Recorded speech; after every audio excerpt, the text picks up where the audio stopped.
Merci de nous retrouver dans la famille en question. Aujourd'hui, de plus en plus de parents adoptent des enfants déjà grands. Quels sont les risques liés à ce type d'adoption? Est-il plus difficile ou non d'adopter un grand enfant par rapport à un bébé? Et puis comment faire surtout pour que les adoptions tardives se passent bien? Eh bien c'est ce que l'on va voir avec nos invités. J'accueille tout d'abord Marie-Christine Fatou, bonjour. Bonjour. Vous avez adopté avec votre mari deux petites filles. Michael, à l'âge de 6 ans, venue d'Haïti, elle a aujourd'hui 11 ans. Et l'année dernière, eh bien, vous avez adopté Al-Shadé, éthiopienne, elle a 8 ans.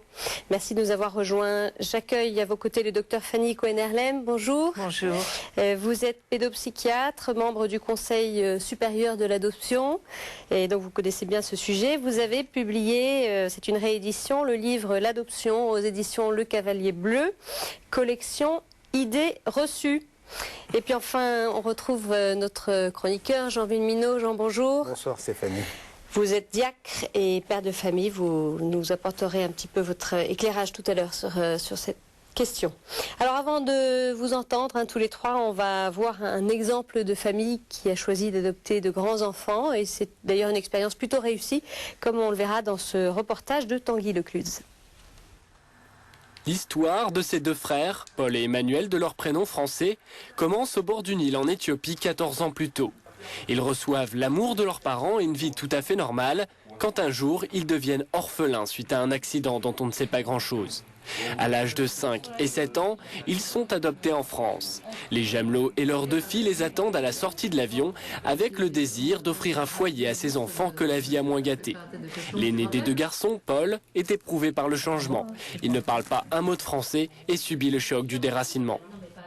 Il y a eu les premiers jours d'adoption mutuelle dans la cellule familiale avec les grandes joies que ça apporte, les quelques petits obstacles, parce que bien évidemment les deux garçons arrivant en ne parlant pas un mot de français et nous pas un mot d'amharique, qui n'est pas une langue extrêmement fréquente sous nos latitudes, il a fallu qu'on établisse quelques codes pour apprendre à se comprendre, à se découvrir. La relation parent-enfant a d'abord commencé par une longue période d'observation mutuelle.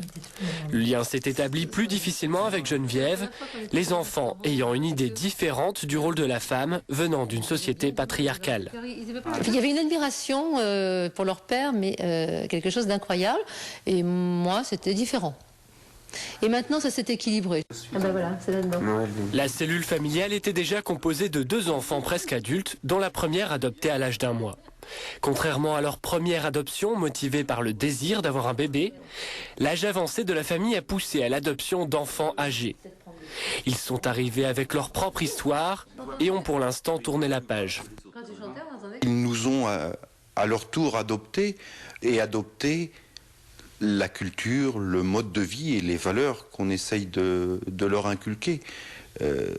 Donc, ils n'ont pas ce sentiment, bien qu'arrivant à l'adolescence, ce souhait de flashback, de retour sur leur passé qu'ils ont visiblement vraiment mis de côté pour l'instant. Paul garde tout de même un pied dans son pays d'origine où il a laissé un grand frère que la famille a choisi de parrainer. D'abord, je me fixe un objectif. Je réussis ma vie. Si je l'ai réussi, bah oui, pourquoi pas retourner au pays pour pouvoir commencer et voir mon frère aussi. Oui. Beaucoup de franchise, d'amour et d'écoute, c'est la méthode Jamelot pour intégrer les enfants dans la famille. Ne surtout pas juger le passé de l'enfant, le laisser libre d'exprimer sa part de secret. On ne parle pas trop de l'Éthiopie, plutôt qu'on parle, c'est quand c'est des choses qui nous ont marqué, qui étaient bien, mais pas les choses tristes, tout ça. Toute la famille et les amis ont largement soutenu la démarche. L'adoption de grands enfants a vraiment été ici une adoption mutuelle et consentie. Alors Marie-Christine, ces témoignages qu'on vient d'entendre font écho à votre expérience? Oui, plus ou moins. Oui, c'est-à-dire Moi, on a eu la chance d'adopter deux petites filles avec qui ça se passe bien aussi. Et on n'a pas eu cette difficulté qu'éprouve la maman au niveau d'apprivoiser le rapport, voilà, l'enfant par rapport à la maman. Rapport au père, oui. Nous, au contraire, c'est fait très, très rapidement. Ouais, pour les deux parents, en fait. Oui, pour les deux vous et parents. votre mari. Il y a eu beaucoup d'amour, de la confiance, de l'écoute. Et puis du temps qu'on a passé ensemble, parce que j'ai eu la chance déjà de prendre un premier congé parental avec l'aîné, et chose que j'ai refaite avec la seconde, que j'ai même prolongée, que j'ai pris 1 an, une bonne année, même ça m'a fait même 15 mois exprès pour pouvoir que tout le monde puisse profiter justement de la famille et puis prendre ses marques. Voilà, prendre ses marques. Oui. Beaucoup d'amour. Docteur Cohen-Harlem, une réaction sur ce reportage? Ça a l'air d'être une très belle histoire. Oui. On voit 2 adolescents qui ont l'air d'aller bien. Oui, qui ont l'air épanouis. Oui, qui ont l'air épanouis, qui se posent probablement des questions ou qui se poseront des questions un petit peu plus tard. On voit ça chez l'un d'entre eux, où il y a comme ça une amorce un peu timide. Je crois que c'est difficile pour les adolescents de savoir, même si les parents sont très attentifs et très bienveillants, de savoir s'ils peuvent quand même s'autoriser à poser quelques questions et à émettre quelques désirs par rapport au pays de naissance. Enfin, on voit ça assez souvent, mais là, ça a l'air d'être assez bien intégré dans la dynamique familiale. Voilà. Et équilibré, c'est-à-dire entre la vie qu'ils ont ici et puis effectivement les liens qu'ils ont avec leur pays d'origine. Oui. Marie-Christine, alors pourquoi vous avez choisi d'adopter des enfants plus grands, c'était pas des bébés, je rappelle, 6 ans et 7 ans. Pourquoi? Alors déjà, par rapport à notre âge à tous les deux, mon mari et à moi-même, laissons la chance à des jeunes couples d'avoir des enfants plus petits, ce qui est tout à fait logique. Et nous, par préférence, oui, de prendre des plus grands parce que certains n'ont pas la chance d'être adoptés vu déjà leur âge. Et que pour nous, c'était surtout un besoin d'amour, d'avoir des enfants et de faire plaisir à ces enfants qui n'avaient pas du tout de possibilité de partir un jour dans une famille comme nous, quoi. Voilà. Docteur, à partir de quel âge est-ce qu'on peut parler d'adoption tardive?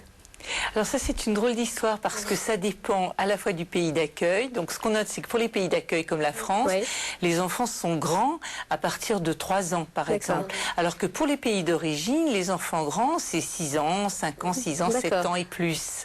Donc ça fait une différence assez fondamentale. Bien sûr. Et finalement, est-ce que c'est plus facile ou non d'adopter un plus grand, on va dire à partir de 3 ans et plus, qu'un nourrisson, par exemple? Qu'est-ce que vous en pensez? Je crois pas. Je crois pas que ça soit plus facile. Je crois que c'est ou plus difficile. Je crois que ça dépend vraiment de la famille et du projet que les parents ont pour cet enfant et quel est leur désir d'enfant. Ça dépend de leur préparation aussi. Et puis ça dépend de l'histoire, je crois, préadoptive de l'enfant, c'est-à-dire dans quelles conditions il a été abandonné, dans quelles conditions il a été recueilli, qu'est-ce qu'il a vécu, ce qu'il a pu vivre avant son adoption. Et je dirais, c'est cet ensemble qui va faire que quelque chose va pouvoir se mettre en route dans une rencontre ou pas. Bon, il y a des questions spécifiques à l'adoption tardive, bien sûr, on pourra en parler. On y reviendra. Marie-Christine, alors pour vous, ça s'est passé comment ces 2 adoptions? Vous le disiez, il y avait beaucoup d'harmonie, mais concrètement, si on revient un peu au point de départ, ce parcours alors? Moi, je pense que déjà, ce sont des enfants qui ont eu la chance d'avoir beaucoup d'amour avant. Qui avaient leurs parents naturels. Leurs parents, naturels, donc ils n'ont pas manqué de cet amour déjà à la naissance, ni les premières années qu'ils ont vécues avec leurs parents. Et les parents sont encore vivants? Pour l'aîné, les parents sont encore vivants. Pour la deuxième, la maman est en train de s'éteindre, puisqu'elle a une maladie, malheureusement, qui ne laisse pas de possibilité de vivre dans les prochains mois. Donc, ce sont 2 enfants qui ont eu un parcours différent, mais qui, comme je vous le répète souvent, qui n'ont pas manqué d'amour. Ce qui fait que nous, on a un peu l'impression avec mon mari qu'on a un relais derrière d'amour qui s'est établi avec ses enfants. Il y avait ses bases. Voilà, qui avait déjà ses bases. Ce qui fait que, bon, elles ont chacune un caractère différent, mais elles sont très généreuses, aussi bien l'une que l'autre, et même elles ont, comment dirais-je, elles sont sœurs déjà Elles s'entendent bien. Voilà, elles s'entendent bien. Bien que des fois, il y a des sœur, petites... de sang. comme les enfants, comme les sœurs entre elles, une petite dispute, des chamailleries, mais ça s'estompe très vite et elles s'embrassent et puis et ça repart aussi vite que je veux dire, ça fait partie des choses de la vie. Hein. Je le vois avec mes neveux et mes nièces, c'est tout à fait normal. Et alors la plus grande, est-ce qu'elle était contente de voir arriver une petite sœur? Alors au début, le premier mois, il y a eu un peu de friture, hein, parce que justement, elle avait besoin que l'on lui redise qu'on l'aimait. Voilà, je pense que c'est ça. Elle avait besoin qu'elle entende à nouveau qu'on l'aimerait, comment dirais-je, toujours autant, que sa petite sœur, c'est pas parce qu'elle allait arriver qu'on allait prendre tout l'amour pour elle, et que maman, elle allait prendre du temps, justement, elle allait prendre un congé je prends du temps avec Michael, comme je prends du temps avec El Shaddai, et comme on prend du temps ensemble, j'arrive à avoir des moments avec mon aînée, privilégiée, même peut-être encore plus qu'avant, quand elle était toute seule. Et je reviens sur cette idée de temps, c'est important. Docteur, est-ce que, peut-être plus spécifiquement, je ne sais pas, sur les adoptions, il faut prendre ce temps en tant que parent pour créer un lien? C'est d'autant plus essentiel Ah oui, je crois que c'est fondamental. En tant que parent adoptif. Oui, c'est fondamental parce que il faut le temps de... D'abord, il y a le changement. Hein, quand on pense à l'adoption internationale, c'est vrai que c'est des enfants qui viennent d'ailleurs. Donc, il y a vraiment une rupture totale du milieu dans lequel ils vivaient, de leurs habitudes, de leurs points de repère. Donc, il faut qu'ils trouvent d'autres repères, d'autres habitudes, qu'ils fassent connaissance avec leurs parents, les frères et sœurs quand il y en a. Et qu'ils se reconstruisent quelque chose pour eux, hein, qu'ils intègrent comme ça des nouveaux repères, des nouvelles données, et puis des nouveaux parents, hein, malgré tout, puisqu'il y en a eu d'autres avant qui les ont fait naître, enfin qui leur ont donné la vie, et puis ces parents-là qui les accueillent pour toujours. Donc il faut vraiment prendre le temps pour que ce nouage des liens puisse se faire tranquillement, avec tous les aléas que ça représente, parce qu'il y a des hauts et des bas dans le nouage des premiers liens, que les enfants soient grands ou petits. Marie-Christine, vos filles ne sont pas encore adolescentes, mais il y a bien eu quand même des petites difficultés dans ce parcours, ne serait-ce que la barrière de la langue, l'arrivée à l'école. Comment ça s'est vécu tout ça? J'ai plus eu de difficultés en fin de compte avec mon aîné qui parlait le créole haïtien. Et donc ce n'était pas votre cas, j'imagine. Du tout. Donc, comment vous avez fait pour communiquer? On montrait, on prenait le temps d'expliquer par des petits mots. Ensuite, elle nous mimait.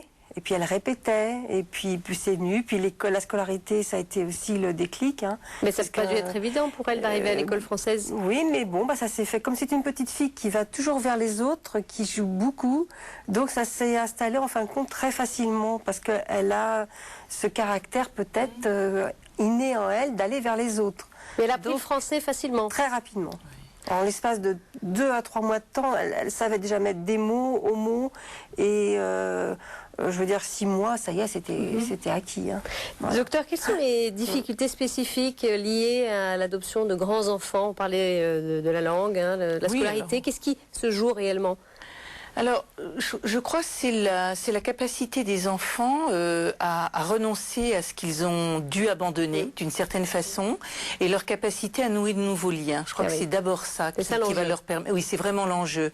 Alors après, il y a tout ce qui est de l'ordre de l'adaptation et l'intégration sociale et scolaire, c'est-à-dire d'être différent sans être différent finalement, d'être comme tous les enfants du monde et en même temps avoir une histoire un peu particulière.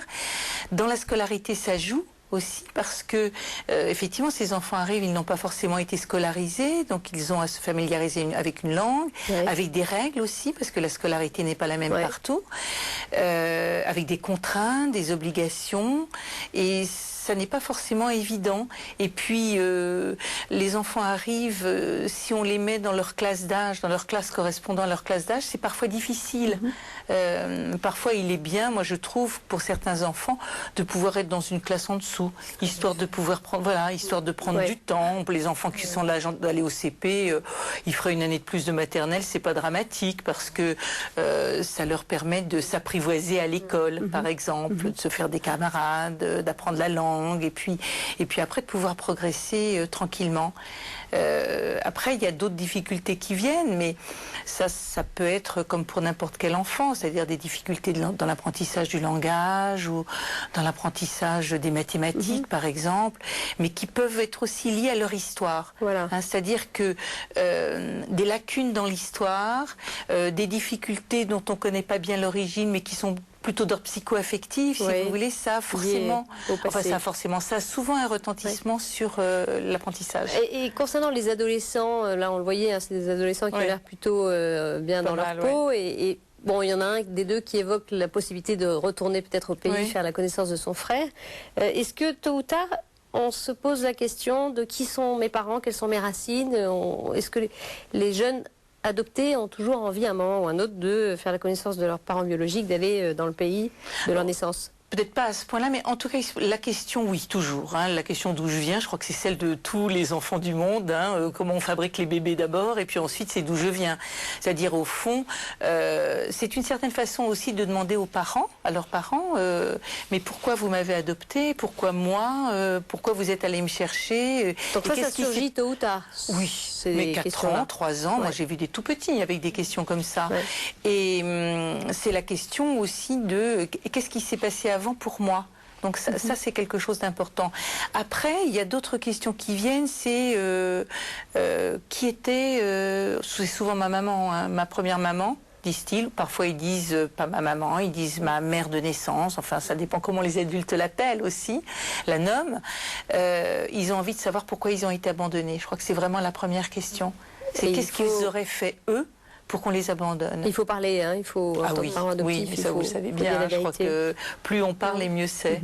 Alors, docteur, vous plaidez d'ailleurs pour une meilleure préparation des parents qui vont adopter. Qu'est-ce que c'est exactement? De quoi parlez-vous quand vous parlez de préparation? La première chose, je crois, c'est d'être au clair avec son projet d'adoption, c'est-à-dire d'être au clair par rapport à sa propre histoire, avec son désir d'enfant.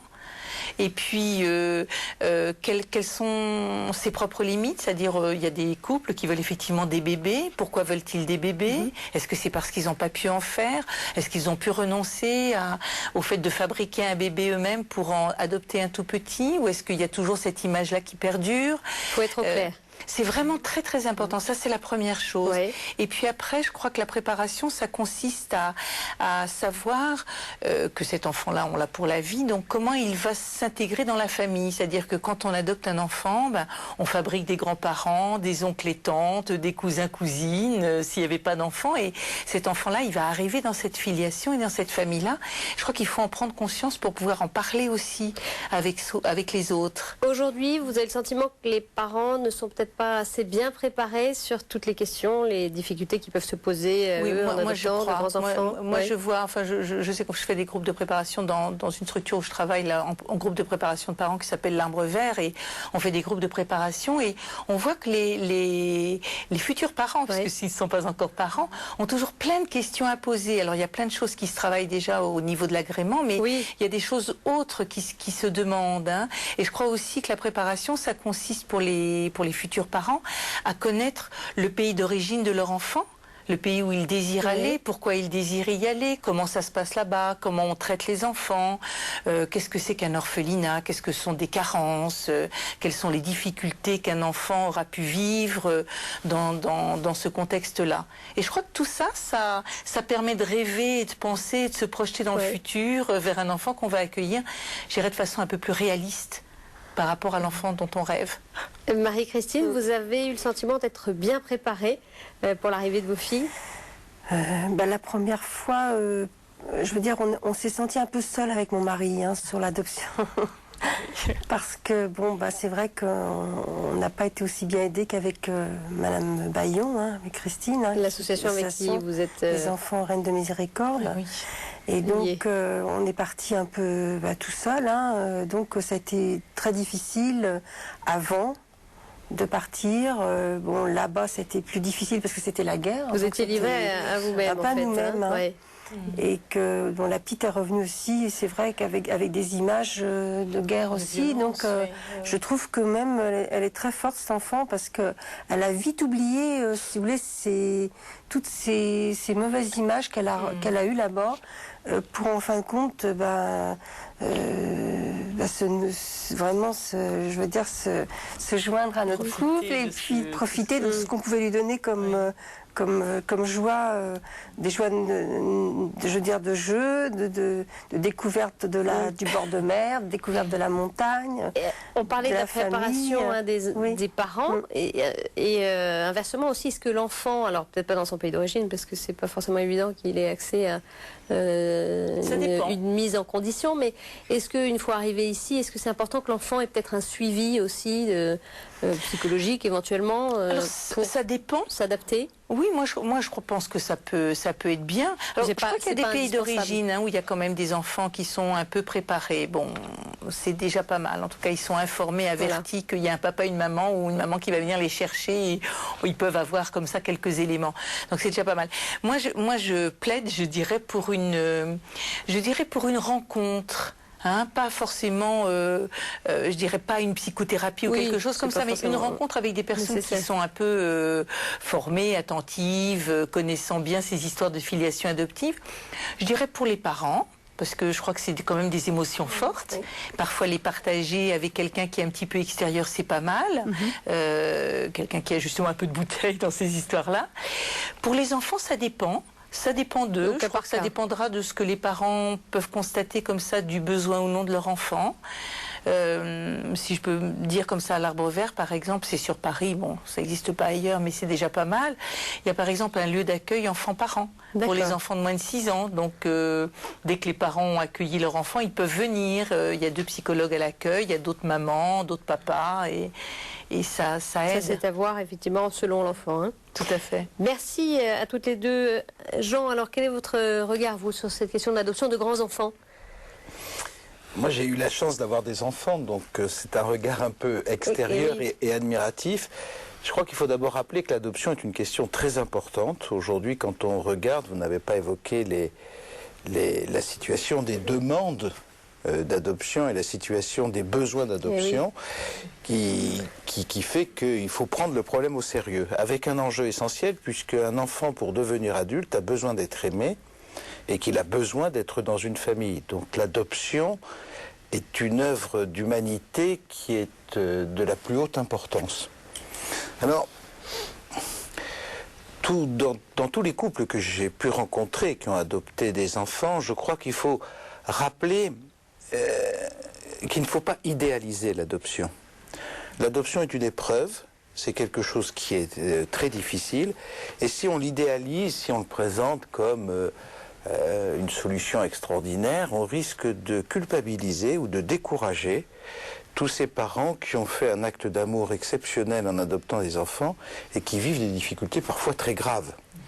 Et c'est très heureux de voir qu'il y a des structures qui sont là pour les aider avant et pour les aider après. Mais je voudrais aussi souligner que l'adoption, il y a un enjeu spirituel, me semble-t-il. Il est légitime de désirer un enfant, il est légitime de vouloir fonder une famille, parce qu'on est fait pour ça quand on est marié. Mais adopter un enfant demande un dépouillement qui est peut-être exceptionnel dans la mesure où la réussite de l'adoption demande qu'on le fasse pour l'enfant. Lorsque je vous ai écouté parler de vos filles, je dois dire que j'ai été comblé de joie et d'admiration, parce que en fait, on adopte un enfant pour lui-même, pour qu'il devienne lui-même, avec toutes les conséquences qu'il peut y avoir, c'est-à-dire notamment le fait qu'on l'adopte pour qu'un jour il s'en aille, qu'éventuellement il retourne dans son pays d'origine ou qu'il construise sa propre vie. Donc ça demande beaucoup d'abnégation et beaucoup de dons. Et là, je voudrais dire également, pour avoir